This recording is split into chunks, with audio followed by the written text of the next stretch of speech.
let's jump onto the defensive side of the ball for Houston. And again, the two that I saw, I said I watched a couple plays here and there. The two that jumped off the jumped off the tape to me, jumped off the film was Brandon Mack and Eddie Walls. These two looked, man, they looked good. They disruptive. And who else do we need to look at though, other than these two, that makes it that Colorado needs to be concerned of, or that can be a game wrecker or impact this Colorado offense that's on Houston's defense? Yeah, Eddie Walls is awesome. He's a FIU transfer actually, Okay. and he kind of came in as a pass rush specialist.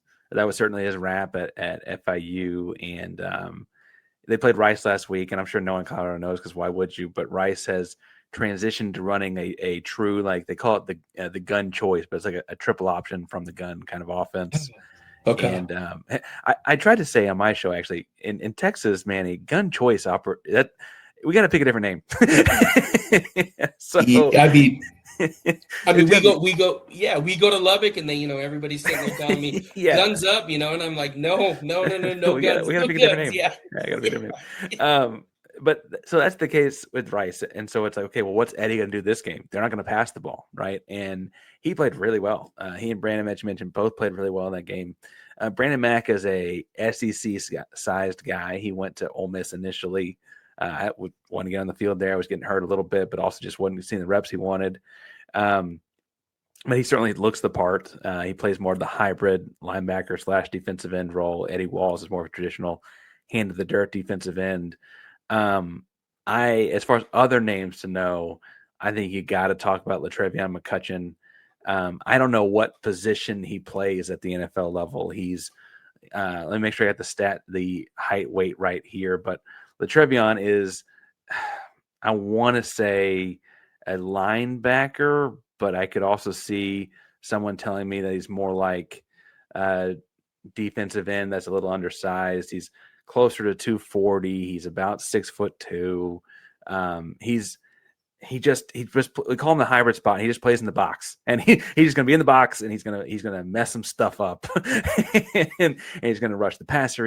He made one tackle in the SFA game that knocked the dude's helmet off. I mean, he's just a ball player, and he's a lot of fun to watch.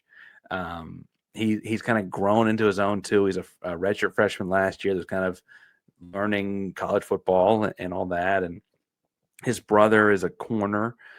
Plays for Houston as well. Latrell McCutcheon. LaTrevion is the in the box guy. Latrell is the corner, and Latrell's a captain, and Latrell is much more of the senior leader type. But Latrell was playing with Lincoln Riley at Oklahoma and then USC, but transferred to Houston to play with his brother. They're both from Austin, actually, but to play closer to home and with his family, it's a big deal. And I really like both those guys on the field a lot. Latrell is a really good corner, much more traditionally fit for his position. LaTrevion, this game, I could see him being much more of a traditional pass rusher if Staub's in the game. I think it's interesting what they do with him if Caden Salter's in the game, because Salter is a run, like you could just run away from LaTrevion and probably negate his impact. So how do you kind of figure that X's and O's deal out is probably the more interesting thing, but he'll make some play that I'm like, whoa. So I'm excited about that one.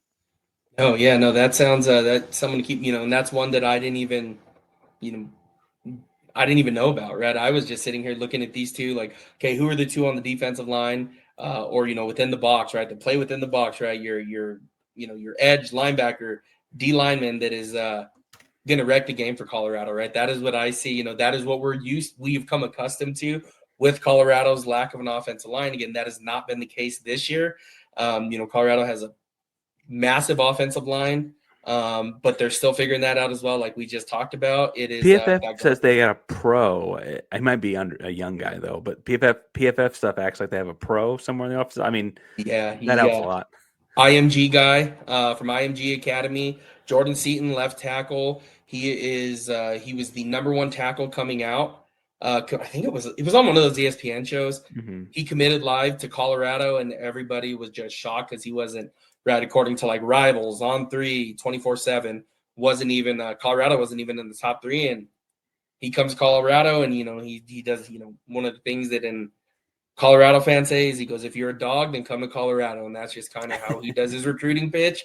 It's like, okay, well, we're going to roll with it. But Jordan Seaton, number 77, this dude is going to be one of the, top 3 tackle, probably, you're probably looking at, he's a true sophomore. He still has one more year after this, puts up phenomenal numbers by PFF. He is one of the best tackles in the country. I want to say Big 12, but, we have our friend over there at Utah right now that is just a complete monster, right?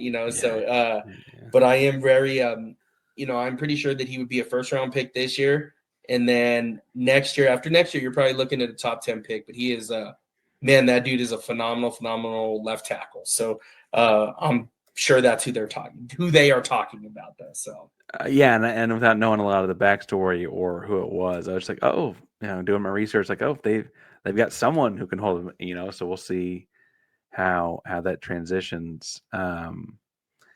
Houston's defense against the Colorado offense will be interesting because the changing of the quarterback changes everyone's job, right? And you can outline, your audience probably understands better what that looks like with Salter in versus looks like with Staub in or Juju or whoever, right?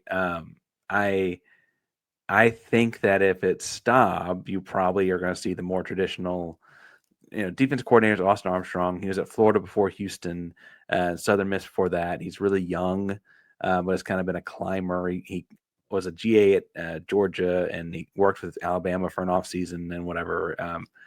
The defense is like weirdly complex in a way that I don't think people think of, like in a way that people think of like Stanford or Rice or Northwestern running a complex defense with like a lot of if this then that, if that then this, and a lot of caveats and differences and coverage mix-ups and stuff, and half this, half that.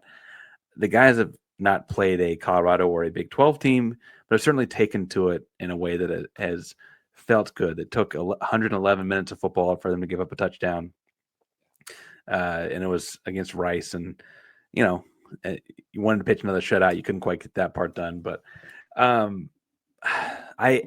feel good about what they're doing on that side of the ball. I wish.